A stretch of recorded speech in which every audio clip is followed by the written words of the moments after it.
Hi guitar students, Mr. Sam again with the second video of Deep River Blues. Now when we're looking at any tune, especially these more complex tunes, it's important to know the chord progression that's behind all that we're doing. And what I'm going to do is I'm going to just talk about that a little bit. I'll move a little bit closer just so you can see what I'm doing here. And we start, there's also, you should know that there's 4 beats. This is a 4/4 time, 4 beats to a measure. And this tune is in blocks of 8 measures. And it's a total of 32 measures long, or it's actually 40 when we repeat the end. Maybe it's even 48. Anyway, it's blocks of 8. And with the introduction, that little introduction where we go. The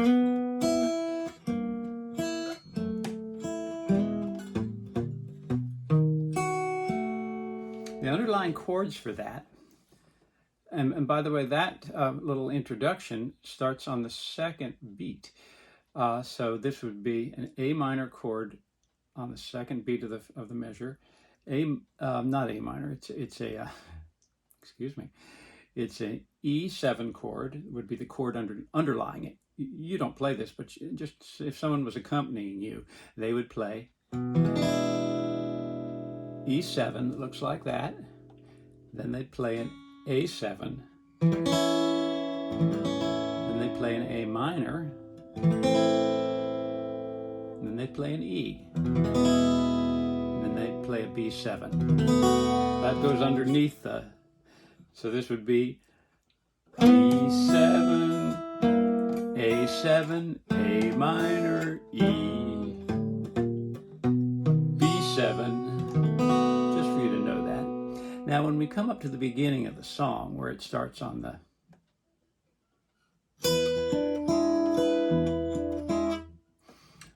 That is an E7 chord. It's actually a C7 shape. You take your C7 chord, move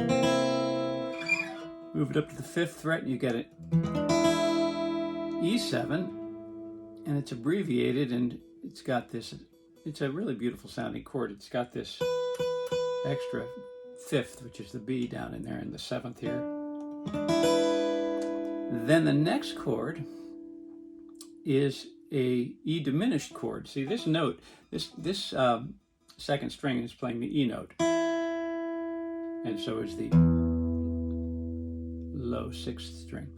But we're going to move, we're going to lock that little pointer finger on that second string, and we're going to move these other fingers down a fret, and we're going to get that diminished chord.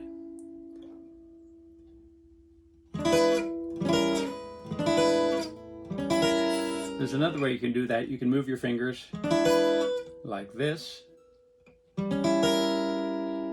It's the exact same strings being pressed down in the exact same places. We've just got our fingers rearranged. We've switched these fingers from here. A lot of people play their diminished chords that way. So we've got our first measure with that E7, second measure with the E diminished, third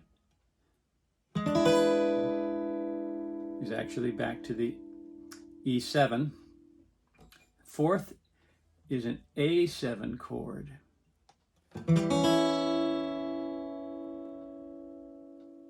fifth goes up to B,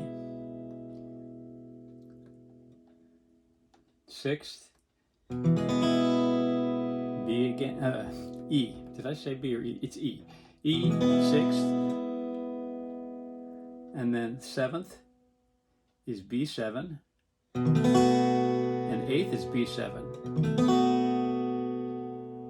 Then it goes and almost exactly repeats. but there's a little difference. That's A7 for the 9th. No, E7 for the 9th. Listen to me. E diminished for the 10th. E7th for the 11th. 12th is that. A7 again. 13th. E. 14th. B7. And the 15th is E. And then E again. And then I'm going. That's still that E chord. Then we come in. That's an A. This is for the midsection, what we'd call the bridge or B section. A and then E. Then we've got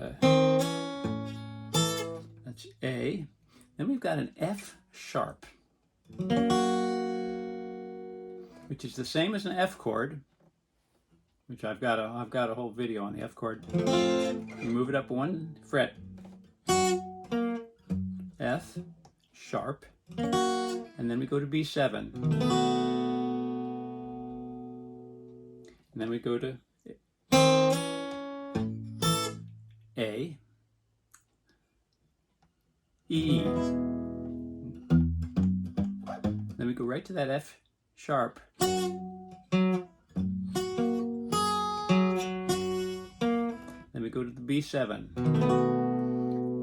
and this is, then we do the chords there are, that's a C sharp 7, C 7, and a B7. And then it starts all over again with the beginning, except instead of fingering my E7 chord like this, I come from that B7, I go, then I hit that 5th string and I go,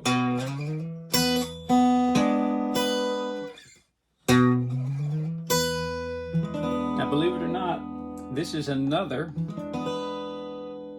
E7. On this, it's still coming off of that, it's a C shape, but I've turned it into a B shape because believe it or not, the B shape, the B7 chord and the C7 chord, they're related. So I slide this. The main thing I'm trying to tell you is that you've got a different shaped B7 that we start out. And then I almost always use this shape here. So E7,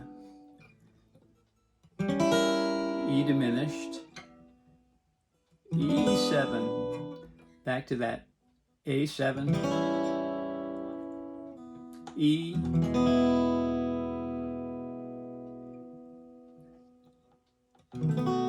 B7, B7 again, then slide back up.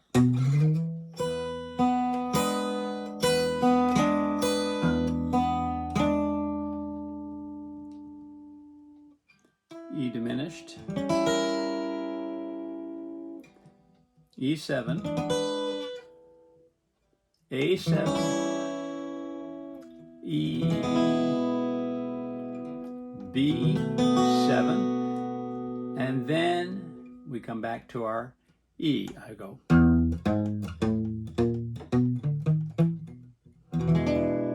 That's all E.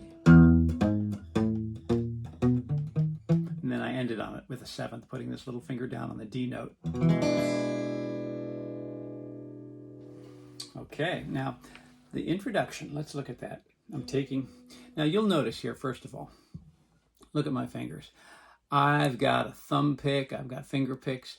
You know, you don't have to wear them. I do a lot of this thumb picking, and what I do is I'm getting a certain sound.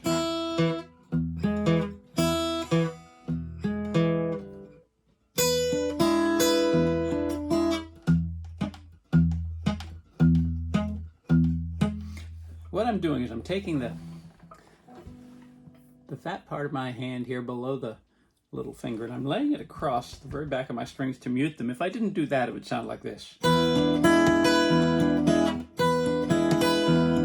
which is fine, but I like the muted sound.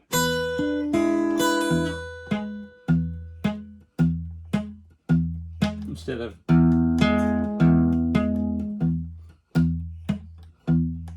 it makes it sound more like a bass guitar, or even a stand-up bass. So I'm laying that back there, and then the thumb pick gives it more of a percussive sound.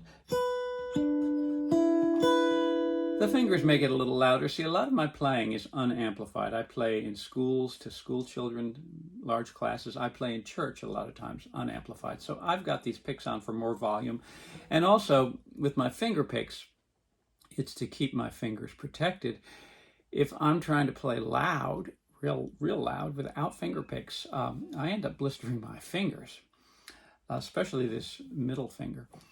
Anyway, so that introduction, I'm pinching. What I do is I take my ring finger, I put it on the 3rd string, 4th fret, and the middle finger on the 6th string, 4th fret, and I'm just pinching between my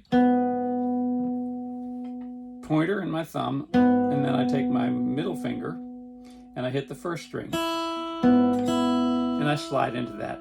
I'm actually starting on the 3rd fret, and I go. And if some people just play with 2 fingers, and you can use this, you could go, but I use 3. It's more, it works better for me. And then I just come down to the 3rd fret, 2nd fret. And then what I do, look at that. That's the 3rd string, and I'm taking my pointer finger and I'm bouncing it on there. I'm plucking it first, plucking it open. What that does is it gives a variation between the minor, which is the G, and the major 3rd of that E chord. So.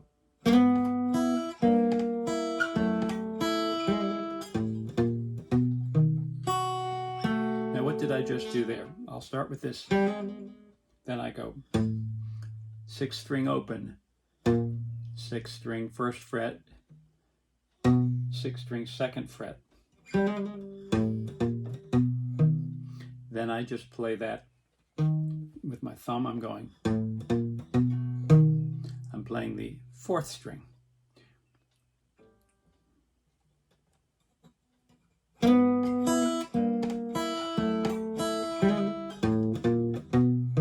I play the 1st with my middle finger and the 3rd. And then I'm ready to go into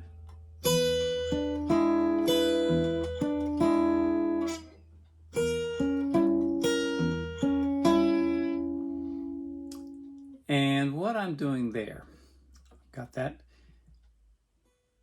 little E chord up on the 5th fret, and I'm going pinching on the outer 2 strings, 1 and 6. Then I pluck 3, and then I pinch 2 and 4. So pinch, pluck, pinch. Then I pluck 1, 6, 4, and pinch 2. And I let up a little bit. Listen to this.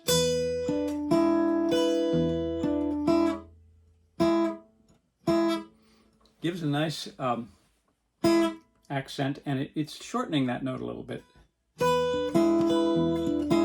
Then I come down and do the same picking pattern again.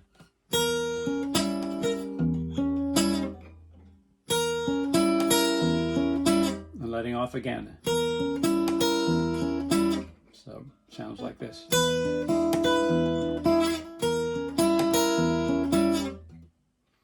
And I'll end this video right here for today. Well, before I end it, actually, I'll just suggest, as a little exercise, you just work on those.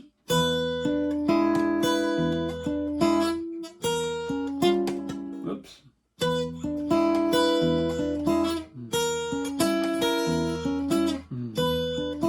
Back and forth. And you might find you like better to go.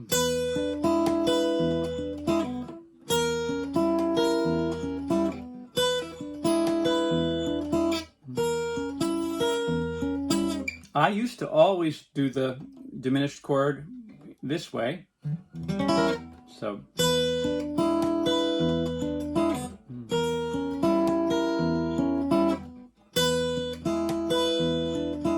Now I find it works easier than the way Doc Watson does it is.